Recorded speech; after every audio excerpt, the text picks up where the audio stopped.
Tumia maombi haya ili upate ndoa. Nataka niombe na mtu ambaye unasema ndoa kwako imekuwa ni changamoto kubwa. Ndoa kwako limekuwa ni jaribu kubwa. Pengine unapata wachumba, unachumbiwa, lakini jambo likitaka liwe ndoa mambo yanaharibika. Na mwingine unanisikia historia ya kwenu hakuna ndoa. Wengi mnapitia njia za shortcut. Na wakati mwingine unasema Mungu nisaidie, natamani nilete heshima kwenye familia yangu. Lakini ukiangalia historia ya kwenu hakuna mahali ambapo ndoa ya maana imewahi kutokea. Na hata kama kuna mtu atakuwa amepata ndoa iliyonyooka, yani ndoa takatifu, basi ndoa yake itakuwa na magomvi makubwa. Itakuwa haina amani, itakuwa na vita kubwa. Kuna aina maombi muhimu ambayo nataka nikuongoze kuomba leo. Yanaitwa maombi ya kupanda ndoa. Hii hata kwako mwanaume, uende unatamani kuingia kwenye ndoa, lakini vita kuingia kwenye ndoa imekuwa ni kubwa. Vita kufikia hatima ya ndoa imekuwa ni kubwa.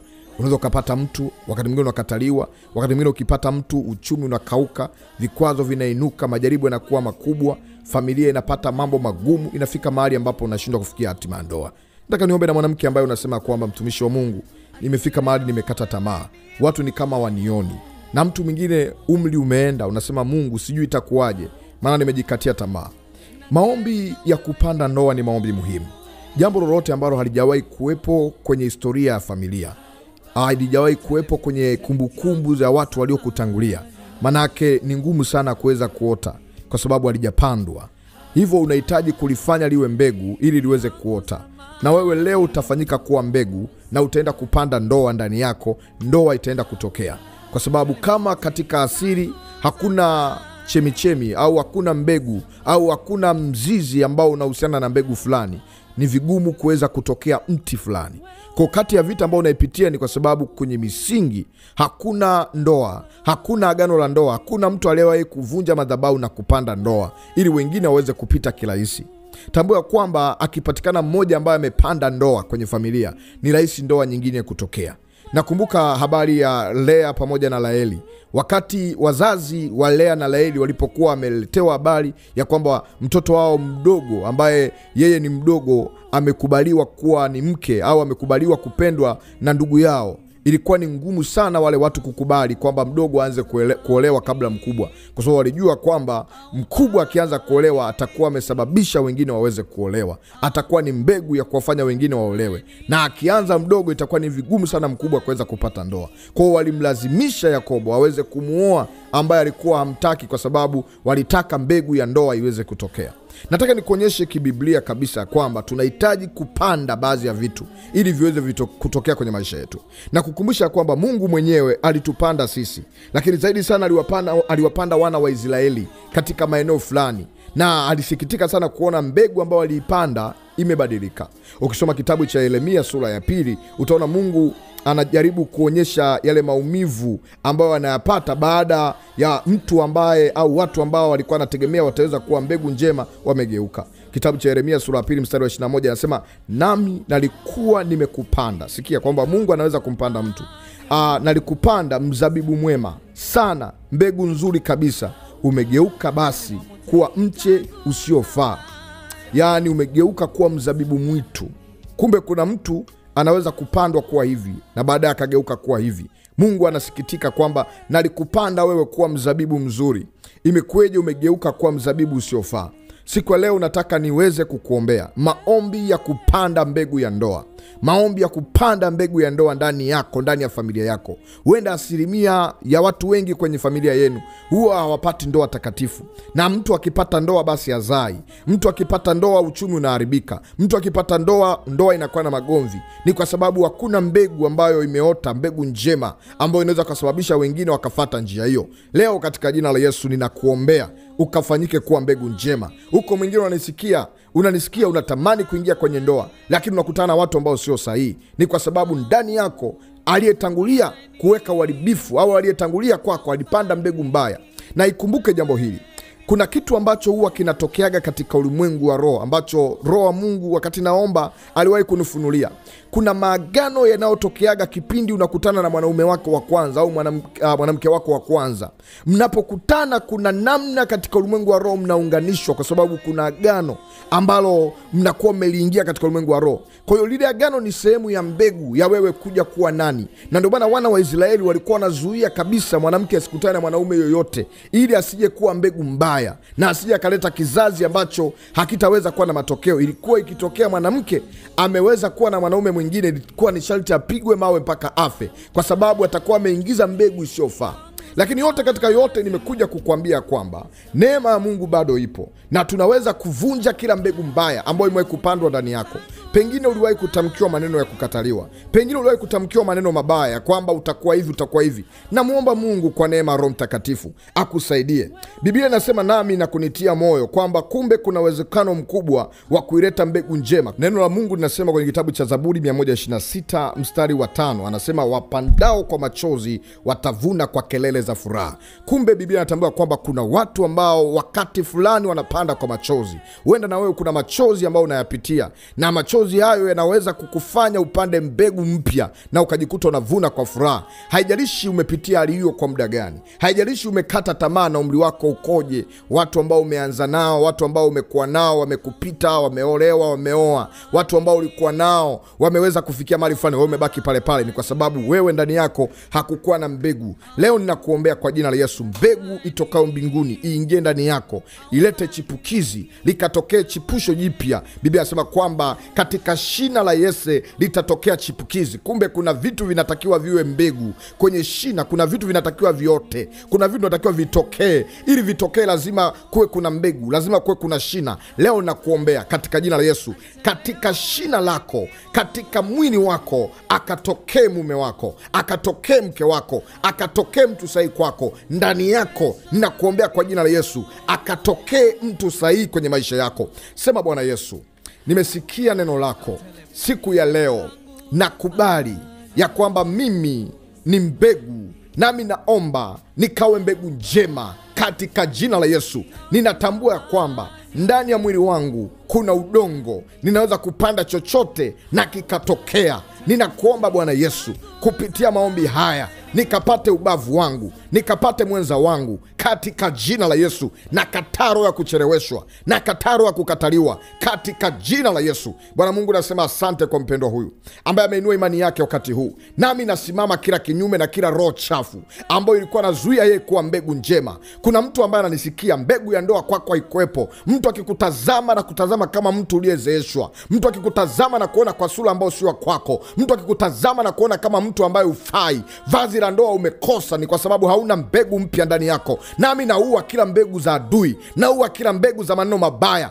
naenda kuharibu kila viapo vya mahusiano, naenda kuvunja kila agano la mtu wako wa kwanza uliowahi kuwa naye mahali popote. Nakemea hilo agano la giza, nakemea katika jina la Yesu. Mwingine umezalishwa, mwingine una watoto kaza wa kaza, lakini ndoa kwako limekuwa ni jaribu kubwa, amani imekuwa ni shida. Ewe pepo liyekaa ndani ya mtu huyu, toka kwa jina la Yesu. Ninakuapisha, toka, una mamlaka. Ninakukemea, toka ndani yake katika jina la Yesu. Ninakufungua hilo fundo la kipepo, ninakufungua hiyo nguvu ya giza ambayo imekaa kwenye kidole cha pete, ambayo imekaa kwenye mwili wako. Naamuru kuachie, ewe roho chafu iliyekaa kwenye sura, na kuamuru toka kwa jina la Yesu. Achia sura, achia kibali cha ndoa katika jina la Yesu. Ninakuombea leo kwa jina la Yesu, naomba neema ya kupatikana ndoa kwako. Napanda lango la ndoa, napanda mbegu ya ndoa. Pokea mbegu mpya, pokea mbegu mpya. Nami navunja na kuharibu kila mbegu za zamani, navunja na kuharibu kila mpango wa shetani juu yako. Nakemea wengine kwenye asiri ya kwenu hakunaga ndoa, nami naenda huko kwenye asiri, naenda kwenye misingi, nasemesha hiyo misingi ya kwamba siku ya leo naachilia mbegu mpya kutoka mbinguni kwenye ubavu wako. Naachilia mbegu mpya katika jina la Yesu. Namuita mwenza wako mahali popote alipo, na kuconnect naye na kukutanisha naye katika jina la Yesu. Kila nguvu ya giza chemka, ewe pepo chemka. Hiyo nguvu ya Mungu inapita hapo hapo ulipo. Nguvu ya Mungu inapita, nguvu ya Mungu inakufungua, nguvu ya Mungu inakushukia, inakutakasa kila ulipochafuliwa, kila mahali ambapo ulifanyika kwa udongo usiofaa, udongo ambaye kila kikipandwa kitu kwako akiote. Nakemea hilo pepo. Wengine hata uchumi hauoti, wengine hata mambo mapya yaoti. Tangu umeanza maisha ya kujielewa, unakuta hakuna jambo jipya linaota kwako, na likiota linaharibika. Nami naenda kila kinyume na roho ya alaye, toka kwenye malango hayo, toka kwenye malango ya familia katika jina la Yesu. Wengine familia zenu zimefungiwa, mkikutanishwa ni kwa magonjwa, mkikutanishwa kwenye lango la familia ni kwenye misiba, mkikutana ni kwenye matatizo, na kuombea kwa jina la Yesu. Haitakiwi kuendea kukutana kwa hayo, wakakutane kwa ajili yako. Naomba taarifa hii iende katika ulimwengu wa roho. Tripu ijayo, awamu ijayo, wakakutane kwa ajili ya jambo lako, wakakutane ndugu kwa ajili ya jambo lako. Na kama kuna yeyote anayekulaga, anayevurugaga, anayefungaga, natuma moto, natuma moto, natuma moto, ninaharibu kwa jina la Yesu. Kama kuna mtu yoyote ambaye ukimpaga taarifa za mambo yako, baada ya hapo mambo yanaharibika, na mpiga huyo anayeharibu mbegu njema, na haribu katika ulimwengu wa roho, aharibiwe. Toka we pepo, toka we uchawi na nguvu zako, toka we roho ya uharibifu katika jina la Yesu na kukemea. Toka, utaharibu tena mambo ya ndoa, hautaharibu tena mpenyo wa ndoa katika jina la Yesu. Na kufungua na kukutanisha na watu sahihi, na fungua sura yako, na ondoa kila uzito. Pokea nuru sasa, pokea nuru sasa, ukawe mbegu njema, ukaote popote. Pokea vazi, pokea neema katika jina la Yesu. Na kufungua sasa, Mungu akupe neema, akupe wepesi katika jina la Yesu. Naombea hata kinywa chako, Mungu akupe maneno machache, usio kuongea sana. Mungu akupe hekima, Mungu akupe ufahamu, Mungu akufungulie milango mipya katika jina la Yesu. Nami naikemea kama kuna roho ya giza, roho za majini mahaba, na zikemea,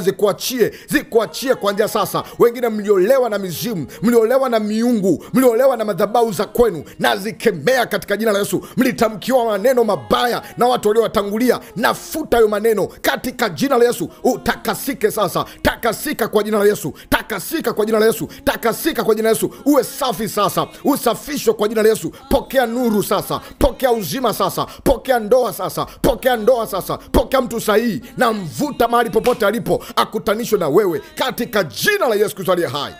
Kama Bwana ishivyo, na kufanya ukawe mbegu mpya, na kuombea kwa jina la Yesu. Mungu akusaidie. Anza kupanda ndoa nawe kwa kinywa chako, sema napanda ndoa. Anza kukiri ushindi. Funja na kung'oa kila mapando mabaya. Biblia inasema kwamba kila pando lisilopandwa na Baba wa mbinguni litang'olewa. Unahitaji kupanda sasa pando jipya. Muombe Mungu akusaidie. Panda pando jipya. Ondoa mapando yote mabaya. Pando ni kile kitu ambacho kinawekwa ndani yako, alafu baadaye kinaota. Huenda mwingine umepandiwa uwe maskini, mwingine umepangiwa pesa ikipatikana kwako isikae, mwingine umepangiwa kwako chochote kitakachopatikana kisifanye maendeleo. Ni kwa sababu ya mapando ambao adui aliyapanda, na anapanda wakati wa giza. Nasi tunang'oa kwa maombi. Ng'oa, anza kupanda mapando jipya. Baada ya kung'oa lazima upande. Panda ndoa sasa. Sema napanda ndoa kwa jina la Yesu. Napanda mme mwema, napanda mke mwema, napanda hiki na kile. Kama unapanda uchumi wako, unapanda chochote, panda kwa maombi, panda kwa maombi, panda kwa maombi, panda kwa maombi, panda jambo jipya. Kataa roho za magomvi, roho za mafarakano, roho za uharibifu, roho za kurudishwa nyuma katika jina la Yesu. Ombea hata sura yako. Sura ni kibali. Ombea sura yako, iombee, iambie sura yangu umebarikiwa, iambie sura yangu utaenda kuonekana. Na kataa roho za giza, tamaa, mawazo mabaya yanayokuzonga, ya kuachie kwa jina la Yesu. Kila maumivu ambayo umeyapitia, uchungu ambao umekaa ndani yako ya kwamba hautasamee, mwambie Bwana naondoa hii moyo wa jiwe, na uondoa. Naomba unipe moyo wa nyama, naomba unipe moyo mpya, niumbie moyo safi, niumbie moyo mpya ambao utaweza kuachilia na kuanza upya. Pokea neema kutakasika, ukawe mtu mpya. Anza kuomba na wewe. Panda pando jipya, panda pando jipya kwa maombi. Panda ndoa yako, ipande. Unapotamka unapanda, unapotamka unapanda. Omba ukawe udongo mzuri, kwamba chochote chema kikaote. Maana kuna wengine udongo wao sio udongo mzuri, wengine ni miamba, hakuna jambo jipya linaota. Na kuombea kwa jina la Yesu, ukaoteke na ukawe mbegu njema katika jina la Yesu. Pokea chipusho, pokea chipukizi jipya katika jina la Yesu Kristo aliye hai. Amen. Mungu wa mbinguni aliye hai akubariki katika jina kuu la Yesu Kristo aliye hai. Naitwa mwombezi Pastor Godwin Ayubu Ndelwa, ambaye nimeomba nawe maombi ya kuotesha au ya kupanda mbegu ya ndoa. Si tu mbegu ya ndoa, yatumie maombi ya kupanda jambo lolote ambalo uliona kwako alitokei. Yani jitambue na vuta katika ulimwengu wa roho fikra zako na fahamu zako. Jifanye kuwa wewe ni shamba, au jifanye kuwa ni udongo, alafu unaanza kujipanda mwenyewe, kwamba sasa nampanda mume wangu, napanda mke wangu, napanda watoto, napanda hiki. Jitambue kwamba wewe ni shamba lilokuwa zuri. Unaweza kuotesha chochote, unaweza kuwa chochote. Sasa tunapoomba maombi ya kupanda vitu kama hivi, tunahitaji kuendelea kuvimwagilizia, tunahitaji kuendelea kuviatamia, ili adui asije akala mbegu, ili adui asije akala vitu ambavyo tumevipanda. Kwa hiyo endelea kuomba maombi ya ulinzi baada ya kupanda ndoa. Na unaweza kumwambia Mungu, ninaomba mpaka mwezi fulani nikaone matokeo, alafu unaendelea kuatamia. Ndani ya mwezi huu ambao utaweka nadhiri na Mungu, utaenda kuona matokeo. Unaweza kaweka miezi 3, mwezi mmoja, miezi 6, mwaka, ukasema Mungu, ndani ya mwaka naomba nione. Unapoweka taratibu zako za wewe na Mungu, basi jitahidi unaweka kulingana na imani ilivyoinuka ndani yako. Lakini imani pia, usije ukasema nataka ndoa iwe kesho. Ni vigumu ndoa kwa kesho. Utapata mume saa ngapi, mke saa ngapi, utamchunguza saa ngapi? Kwa hiyo jitahidi unapopanda kulingana na utaratibu wa kitu huwa kinatumia muda gani kuota. Unaweza kusema ninapanda kama mtoto, au mbegu yangu inakuwa ni kama mbegu ya mtoto, au mbegu yangu inakuwa kama ni mbegu pengine ya muhindi, au pengine mbegu yangu inakuwa kama ni mbegu ya mboga za majani, kulingana na vile ambavyo nataka iweze kuota. Alafu katika imani endelea kuombea, alafu endelea kuzungushia ulinzi. Weka ulinzi, weka mbegu ambayo unataka iweze kuota, weka mbolea ambayo unataka iote. Na katika maombi ambayo utaendelea kuyaomba mara kwa mara, utaona Mungu anakusaidia. Utaendelea kuombea ulinzi. Sasa unaanza kuomba ulinzi, mwambie Mungu, naomba ulinzi. Nimekuja kwenye kliniki yako ya maombi, nimekuja kwenye kliniki yako ya ulinzi, na atamia ulinzi. Nataka nijue check up ya kwamba ule muujiza wangu unaendeleaje, kile kitu ambacho nimekiomba kinaendeleaje. Unaingia katika ulimwengu wa roho, unaona muujiza umekaribia, umerudi nyuma, au umeatakiwa, au ndio uko tayari. Mungu atakuonyesha. Lakini naamini kabisa kwamba fundisho hili litakuwa limeinua imani yako. Mungu akutie nguvu na akupe wepesi. Usiogope, utanipa ushuhuda. Wengi wamemuona Mungu kupitia maombi ya kupanda ndoa. Nawe kwako yataenda kutokea. Usiache kuyatamia. Endelea kuatamia muujiza. Endelea kuombea muujiza. Baada ya hapo usijirahisishe. Wewe ni mtu wa thamani. Kumbuka, kilichopatikana kwa maombi kinatunzwa kwa maombi. Karibu sana kwa wewe ambao unatamani kuachilia sadaka yako ya mbegu. Sadaka ya mbegu. Nasema, Mungu, haya maombi nimesikia amenifungua fahamu. Nataka nisindikize kwa sadaka yangu ya mbegu. Hii ikawe ni mbegu na ikasindikize mbegu ambayo nimeipanda. Na kumbuka kwamba sadaka ni hiari, sio lazima, mtu wa Mungu. Kama hauna, wala usijilazimishe. Na sadaka ni chochote kulingana na msukumo wa ndani. Usitoe sadaka kama hujasikia msukumo, hujasikia amani. Basi namba ya kutoa sadaka yako ni hiyo namba iliyoishia na 91. Namba hiyo ya Tanzania iliyoishia na 91. Yaani hiyo ambayo imeanzia 0743 913291 au 255 kwa code namba ya Tanzania. Au unaweza kutoa kwa namba hiyo ya Airtel ambayo ni ya WhatsApp, na Mungu atakubariki sana. Jina ni Godwin Ndero. Kwa hiyo ambaye uko Kenya, unatamani utumie namba ya Kenya, ni kutumia namba ya Kenya, karibu kwa namba ya Kenya. Njoo kwenye WhatsApp yangu, nitakupatia namba ya Kenya ili uweze kuachilia sadaka yako. Mungu akubariki, akutende mema. Nitafurahi kama nitaendelea kuomba na wewe. Mitandao ya kijamii yote andika Maombi ni Dawa au Maombi Tiba. Subscribe kama unanifuata kwa njia ya YouTube, na kama unanifuata kwa njia ya TikTok usiache kunifollow ili wa kwanza kupokea vipindi vya maombi na vitoa kila siku. Barikiwe, uwe na wakati mzuri.